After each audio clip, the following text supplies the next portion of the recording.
So if you know me, you'd know that as much as it pains me, I'm a stupid Nintendo freak. I grew up with their nonsense, I prioritize their console every generation, I stay pretty up to date on what they're doing and play their games. Now, the Nintendo Switch is one of my favorite consoles. It's got pretty much every game I love, you can play it all portably, and they run... Yeah, as much as I love this thing, it's got some glaring flaws. In addition to being woefully underpowered, even at launch, it had a lot of hardware failings. The stand is insanely fragile, Joy-Con drift is pretty much an inevitability on older models, and these rails to attach the Joy-Cons are the bane of my existence. They just don't work. Like seriously, these damn things were so fragile, I'm surprised they actually went through with them. We've been overdue for a new Switch for a while now. The logical thing to do would be to release a Switch Pro. That didn't happen, and for the longest time, we were stuck with old can't run Minecraft McGee over here. But then, on January 16th, 2025, Nintendo dropped the first look at Nintendo Switch 2, showcasing a larger screen, redesigned Joy-Cons, and a glimpse at a brand new open-world Mario Kart, leaving off with a date for a full-blown Nintendo Switch 2 Direct, April 2nd, 2025. Once that finally rolled around, we were also treated to a trailer for a brand new Donkey Kong 3D platformer, a closer analysis on what this new hardware can do, alongside many other long-awaited promising games to launch with the Switch 2. The future looked bright. 1 year later, what the hell happened here? Okay, I'm getting a bit ahead of myself. Let's just start with my experience with the console itself. Before this thing launched, I traded in my Xbox Series S and PS5 at GameStop, pretty much just to fund this whole thing. I got a gaming PC the year prior, and those things are kind of useless to me now. With all that in-store credit, I bought the Mario Kart bundle alongside a Pro Controller. I remember going in night of release, waiting outside the GameStop with about like 100 other people. We were all lined up to grab our pre-orders for hours. I was thinking maybe I could snag some extra copies to give my friends if they had any, but it was all sold out. I was thinking I was pretty lucky to get my paws on this thing. Next day, two friends told me they just walked to the store at a reasonable hour of the day and just picked up one for themselves. Okay, so the console itself. What are we doing here? Like, on the bright side, it's obviously more powerful, the Joy-Cons feel a lot more sturdy, and the magnetic snapping thing works a hell of a lot better than the stupid fucking rail thing. The screen's got a higher resolution, but it's not OLED. And looks like dog shit. And when we go over actual new additions to this thing, we've got a microphone for voice chat, and a button to bring you a voice chat. The Nintendo Switch 2, a 2025 console's premier feature, is that it has voice chat. Finally, Nintendo caught up to 2005 standards. Like everyone doesn't already use Discord. Also, game chat. What the fuck? You just encourage children to video call random ass people they meet online in game. I'm sure nobody will show anything unsavory. In fairness, I actually am kind of a fan of Game Share, the game chat thing that lets you play typically local multiplayer games online with your friends. It's nice to play something like Mario 3D World with friends online without having to get each person to buy the game. They also added mouse controls to the Joy-Con. Okay. Pretty bland thing to have that be the Switch 2's big new weird Nintendo gimmick, but whatever. Also, apparently they could just remotely brick your Switch. What's that about? The Pro Controller is like Sex 3. So yeah, overall, the console itself is just kind of weird. Like, yeah, it's better, I guess, but like, what are we doing here, man? I will say, it was cool playing old Switch 1 games, seeing how they'd be improved on Switch 2. Like, Battletrode naturally ran at 60 FPS on Switch 2. Don't know why it was 30 on Switch 1, but that was pretty nice. Some old Nintendo games were also patched to run better on Switch 2. Bowser's Fury now ran at 60 FPS in handheld, and Pikmin 3 Deluxe, one of my favorite games that would heavily benefit from a resolution and frame rate boost, was broken on launch. Breath of the Wild got a frame rate and resolution boost, but you had to pay for it. Battletrode got a full Switch 2 version for no additional cost to existing owners. Except all that's different is that it has mouse controls now, and loads slower, and you can't transfer saves. What the fuck are we doing here, man? I'll dig a little deeper into Switch 2 versions in a bit. But for now, let's finally talk about the Switch 2 games. The few that actually exist. Mario Kart World. I think just uttering the name is a criminal offense in some countries. We've all heard a discourse surrounding this game before, so let's just cut the shit and start with the positives. I like how this game looks and sounds. The characters and animations are lively, the world can actually look pretty beautiful at times, and it can be therapeutic to just drive around and explore sometimes. The sound design is tight. I think the music is the one truly undeniably great thing about this game. Aesthetically, they got it down. And you know, it's still Mario Kart. With the right people, you'll still have a fun time doing a regular race. And that immediately leads me into the negatives. What the hell are these intermission tracks? Like, yeah, some of them are fine, but 90% of the time it's just...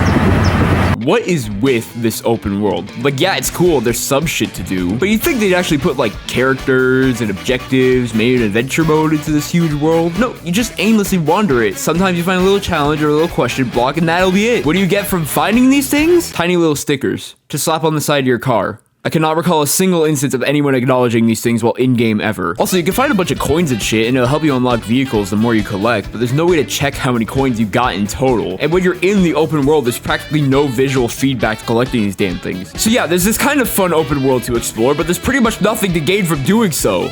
So you can find the track design to this one single open world, butcher the vast majority of tracks during normal racing in the process, and then don't actually have anything of substance for the open world gameplay. People were hoping this game would be saved by updates. They had a volume slider.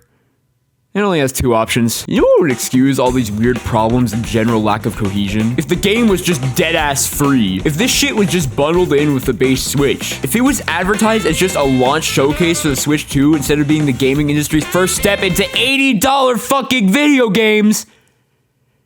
It all makes sense. Speaking of shit that should have been free, Nintendo Switch 2 welcome tour. I used some of the leftover GameStop money on this.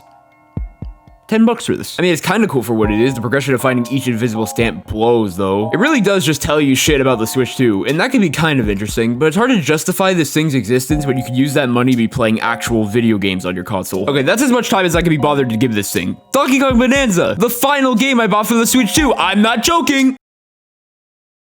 There's an ugly trend I'm starting to notice with Nintendo sequels nowadays. Whenever they follow up one of the Switch's greatest hits from launch, it would always make the original game look lesser to me in retrospect. I thought Breath of the Wild was a phenomenal game and it's hyped to hell and back for Tears of the Kingdom. I heard some criticism for the first game for being too bloated and open, having an incoherent story, and I thought the people saying that were full of shit. How can there be too much to a video game?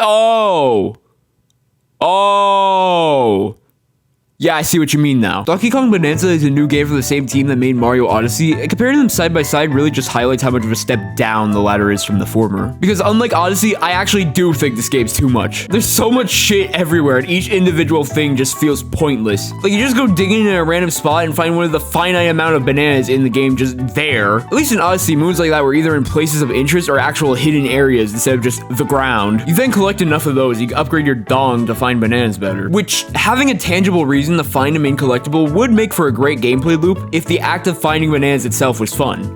But it just never clicked for me. Compared to Mario Odyssey again, that game controlled like a dream. Just moving around was fun in and of itself, so of course I could be asked to go out and find all 836 moons. By comparison, Donkey Kong is so simple and sluggish to control, I could barely bring myself to beat the main story. And even then, I was just playing it because it was the new game for my new console. Like, just think of all the mobility options you have in Mario Odyssey with Cappy, and then just look at Donkey Kong. Although that does bring us into the Bananzas in the game. You collect gold to fill up a meter to unleash a Bananza, during which you can select an animal to transform into and unlock new abilities. But I don't really think this makes up for the simple controls. Like, yeah, you can get more mobility options, it's super easy to charge your Bananza back up, but most of the forms are for like very specific situations. Also, you gotta go through the whole rigmarole of holding down the buttons and getting all the blaring music going just to get some actual airtime. Not to mention, none of these feel like particularly great to control. If anything, I feel like these are functionally similar to the captures in Mario Odyssey, which were just a cherry on top of Mario's base moveset in that game. This game's also kind of a mess graphically. Like, it may just be me, but these impressive, completely destroyable worlds aren't exactly lookers. Donkey Kong himself looks great and is expressive as hell, but everything else just kind of looks cheap and foggy and empty. I mean, just look at this shot from the trailer.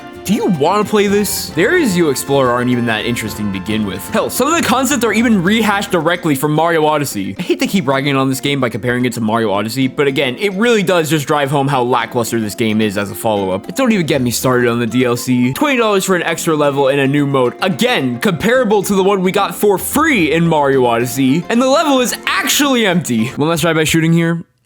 I don't care for this game's OST. That's it.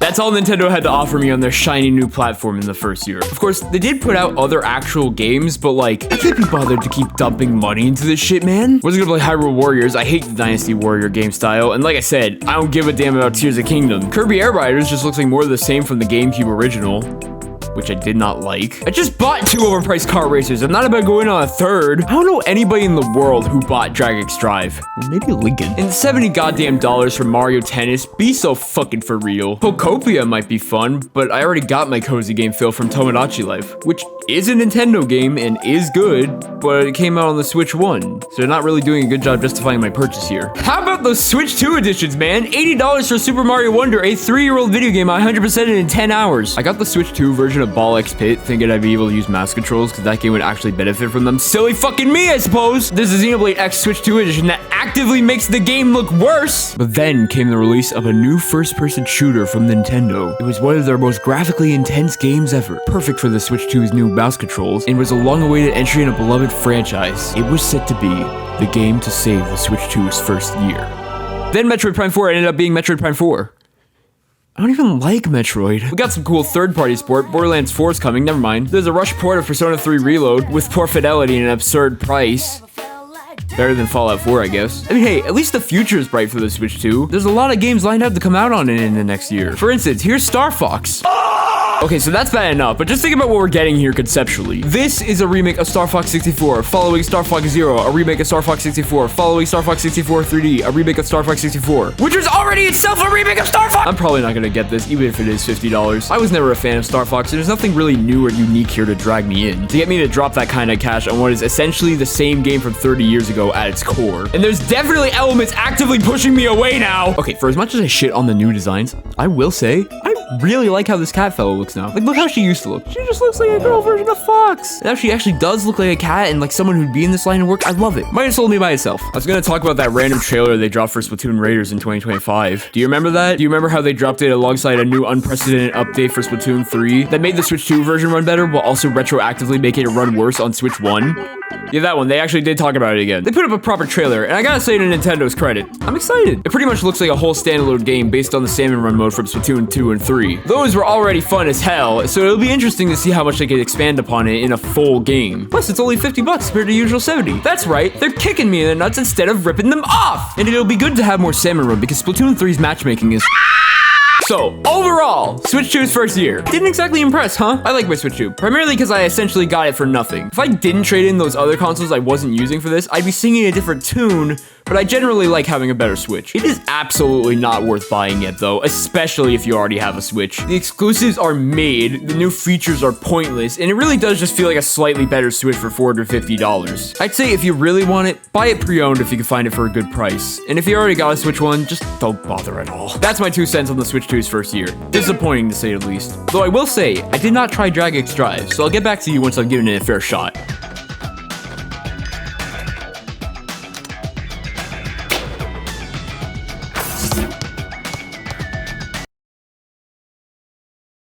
Safe to say I'm a believer now.